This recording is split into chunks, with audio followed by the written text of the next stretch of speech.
2 شب پیش ویدیو این رانا رو گرفتم که سپراش رنگ شده بود و تیره تر از بدنه بود. 2-3 کارتون ارزش خیلی باشه آقا. یه پلیت رنگ ارزش نداره، یه کارک لیسه یا هر چیزی. 5 تا رنگ آستر درست کردم فقط برای 2 تا سپر یه رانا، یه چیز ساده. 5 تا رنگ آستر درست کردم، مشکی، توسی، سفید و ترکیب اینا، یعنی توسی روشن و توسی تیره.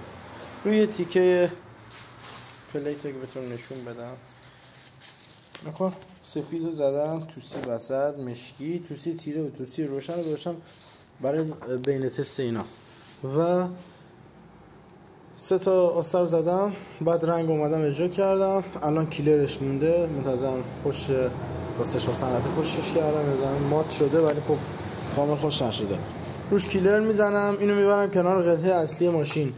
سپر خب کنارش گلگیره، میبرم کنار گلگیر ببینم آستر زیرش چی نیازه. رنگساز رنگو ساخته، رنگساز آستر رو برای من در نیاورده.